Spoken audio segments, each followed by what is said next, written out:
فَفِرُّوا إِلَى اللَّهِ إِنِّي لَكُمْ مِنْهُ نَذِيرٌ مُبِينٌ. He said to them, so escape, run away, escape to Allah.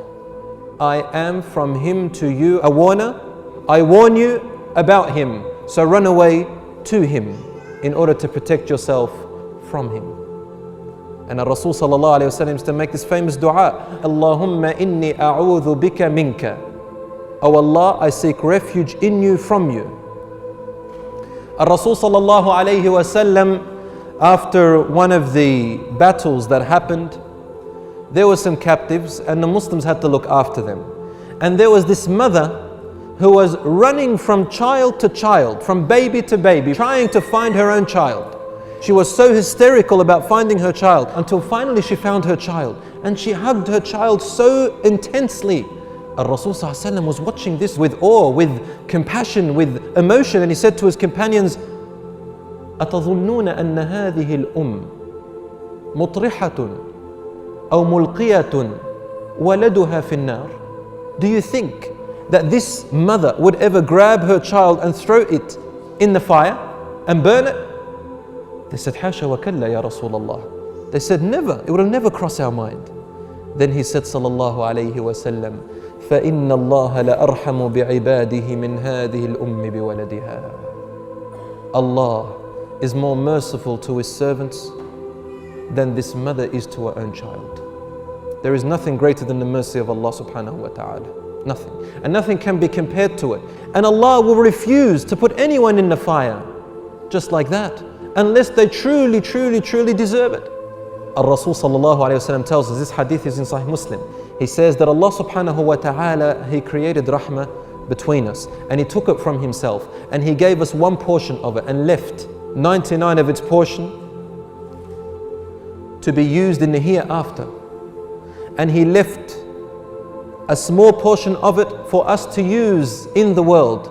And because of this rahmah which He placed on earth, this is the reason why you find even the animal mother will be so compassionate while its baby comes to drink from its milk.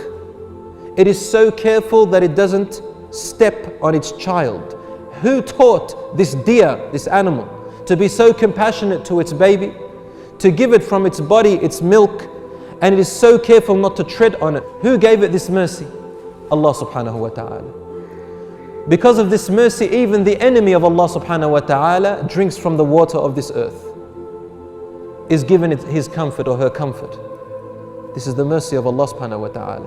Ar-Rahmah, this nurturing thing that when you remember your parents, you remember that Allah has greater mercy than your own parents. This nurturing nature of the mother and the father, that they would rather the dust particle enter into their eye than into yours. That if they were to wake up in the middle of the night and find that you are ill or sick, they would wish that this sickness was in them instead of you. This rahmah which makes the mother carry you in her womb for 9 months and then after that breastfeed you, and Allahu Akbar, there is so much pain in doing so, only a mother understands. And then after that nurturing you and going through all the agony and possibly getting diabetes and discs in her back, while the father runs around trying to provide you. Their whole youth is spent on you and the whole world stops when you are born.